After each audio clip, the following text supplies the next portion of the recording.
Breaking news! De Lima umaming sinulatan siya ni Ramil Madriaga.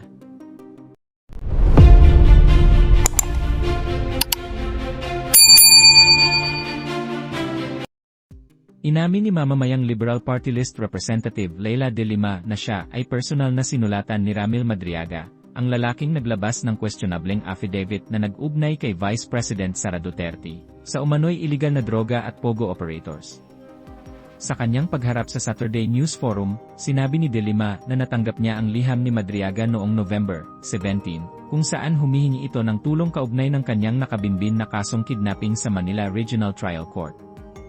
Ang sabi niya sa kanyang letter, ginigipit lang daw siya dahil sa kanyang naging akusasyon laban kay Attorney Harry Roque, ayon kay De Lima. Dahil sa liham, personal na pinuntahan ni De Lima si Madriaga sa BGNP sa Taguig City noong December 8, kung saan halos 2 oras nilang pinag-usapan ang nilalaman ng sinumpaang salaysay nito. Ayon kay De Lima, hindi niya basta tinanggap ang mga alegasyon. Sa halip, sinabi niyang nagkaroon sila ng masinsinang pag-uusap kung saan kinwestiyon si Madriaga tungkol sa detalye ng kanyang affidavit na kumalat sa media. Nilinaw ng kongresista na nag-iingat siya sa paglapit sa issue, lalo't siya raw ay naging biktima ng anyay gawa-gawang akusasyon. Para kay De Lima, napakasensitibo at napakabigat ng mga paratang ni Madriaga, dahilan upang kailangan itong suriin ng masinsinan bago husgahan. Nakatanggap po ako ng sulat galing kay Mr. Madriaga. It was a letter, a handwritten letter, dated November 17. Nagpapatulong po siya sa kanyang mga kaso.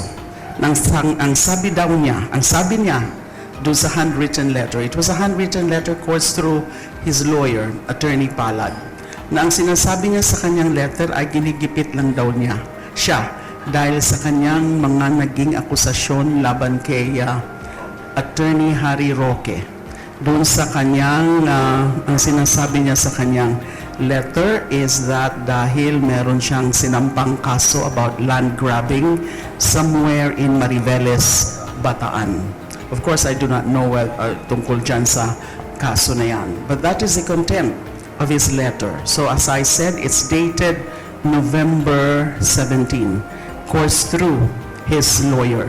And then, nung nagkaroon nga ng affidavit, which was notarized November 29, I received that copy of the affidavit. At syempre nakita ko, napakasensitibo, napakabigat ng kanyang mga akusasyon, hindi lang laban sa kay VP Sara, kundi meron din siyang mga sinasabi tungkol sa dating Pangulo.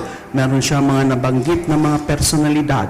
Meron siya mga nabanggit na mga alleged delivery of big sums of money, yung mga duffel bags, yung mga nasa mga sasakyan na mga tina-turn over, etc., etc. And of course, I got curious, I got interested. So I decided to see him last December 8, daytime, 11 o'clock in the morning, there at the BJMP. So in the presence of his lawyer, Attorney Palad, I interviewed him, I asked questions, searching questions. I played devil's advocate doon sa kanyang mga aligasyon sa kanyang affidavit. So inisa-isa ko po yun, yung kanyang mga aligasyon. Although sinasabi niya na meron pa daw siyang mga iba pang mga alam na isusunod niya in another affidavit. And then, syempre, kasi ako po bilang abogada and bilang dating Justice Secretary, sanay naman po ako na nag-handle ng mga ganitong bagay. Pero dahil nga po mga seryoso ang mga akusasyon, kailangan pong sinusuri ito ng maigi. Kailangan nagiging maingat, lalo na nga po na meron akong sariling personal na experience na yung mga nag-akusa sa akin ay mga laway lang. And then therefore I asked him, meron ka ba na katunayan, mga ebidensya na susuporta dito sa mga alegasyon na may tumawag sa iyo, maski mismo nga si dating Pangulo tumatawag sa iyo, maski si VP Sara tumatawag sa iyo, itong Colonel Nolasco tumatawag sa iyo na instruction ito, i-deliver mo ito, etc., etc. Ang sabi niya, meron daw siya na ebidensya. So sabi ko, I'd like to see that. Before, kung ano man ang pwede kong gawin na makakatulong bago ako to take any action, let me first reserve any judgment. Diba?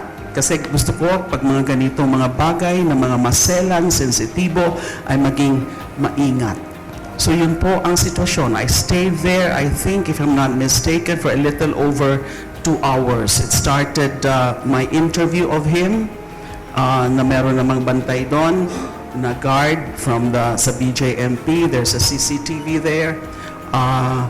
About a little more than 2 hours, 11 o'clock, and then umalis kami doon past 1 o'clock. So once, that's December 8, that's holiday.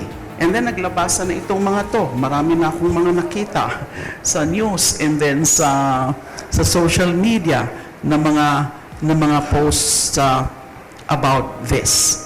At kung kayo naman ang tatanungin mga kababayan, ano kaya ang inyong reaksyon at komento sa balitang ito? Please comment down below at huwag na rin kalimutang i-like at share ang ating video. Thank you for watching.